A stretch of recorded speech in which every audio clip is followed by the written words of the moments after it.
Good morning mga kaibigan! Welcome back to my channel! Sa umagang ito, gagawa tayo ng napakasarap na torta.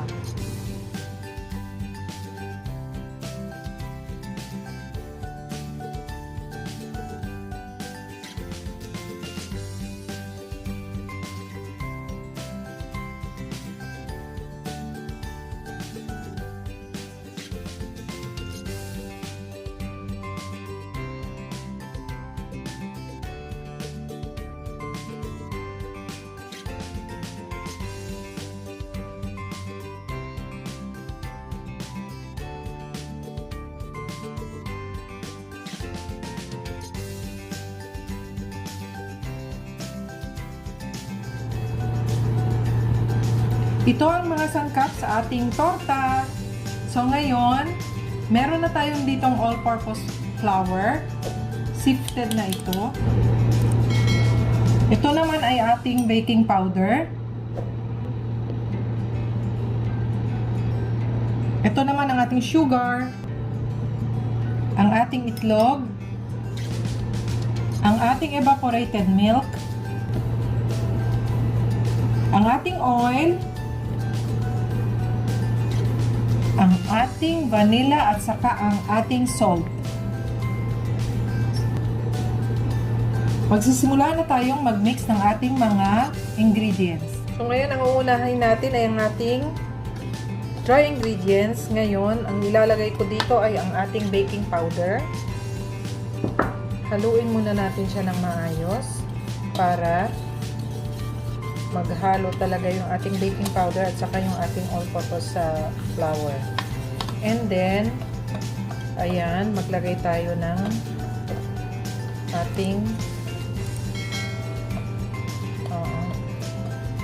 ayan, ilagay natin ang ating sugar.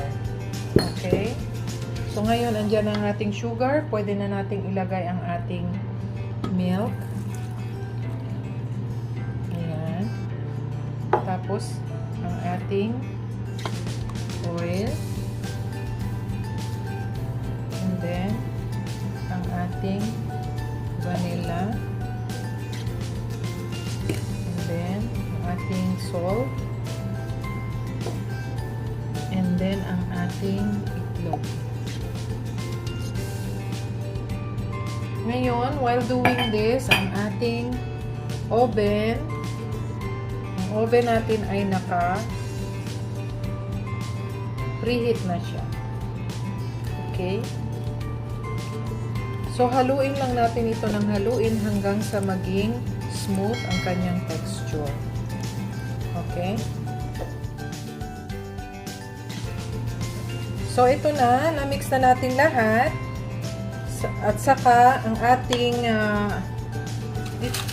dito natin siya ilalagay sa ating cupcake liner kasi wala ako yung sa malalaki para sa torta. Inshallah makakabili.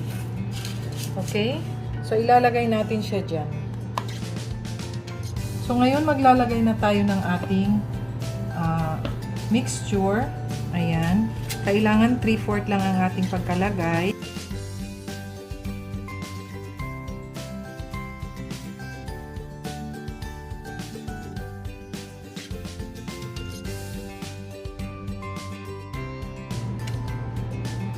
Aalsa pa yan siya. So, ganyan ang pagkalagay natin.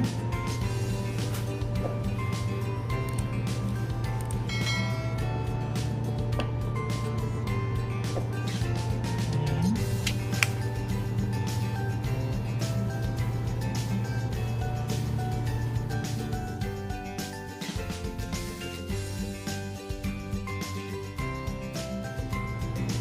So guys, ito na. Ilalagay na natin siya sa ating oven.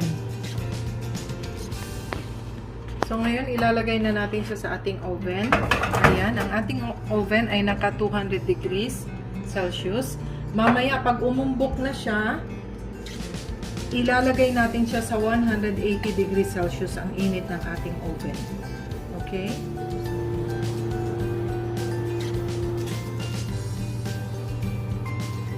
So guys, ito na ang ating nagawang torta. Tingnan nyo, iba-iba yung itsura. Ito yung una ko siyang nilagay. una ko siyang nilagay. Ayan. At saka, ayan, nag-overflow siya.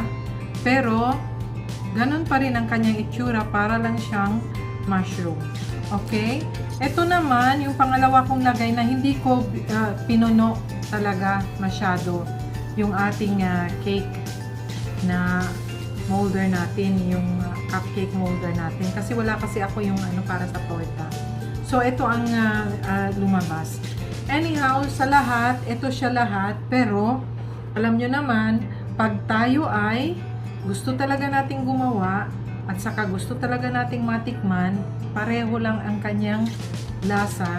Napakasarap at iaano ko sa inyo na maganda talaga ang pagkakaluto niya. Ayan. Ayan. Oh, torta na torta ang dating. At saka ayan. Oh. Ayan. So, masarap na masarap siya. Sandali, kainin ko muna. Ayan guys. Lasang torta. Okay? So guys, sana nagustuhan niyo ang video ito. Kayo din, sumubok din kayo na gumawa ng ganito. Kaya guys, see you on my next video. Bye!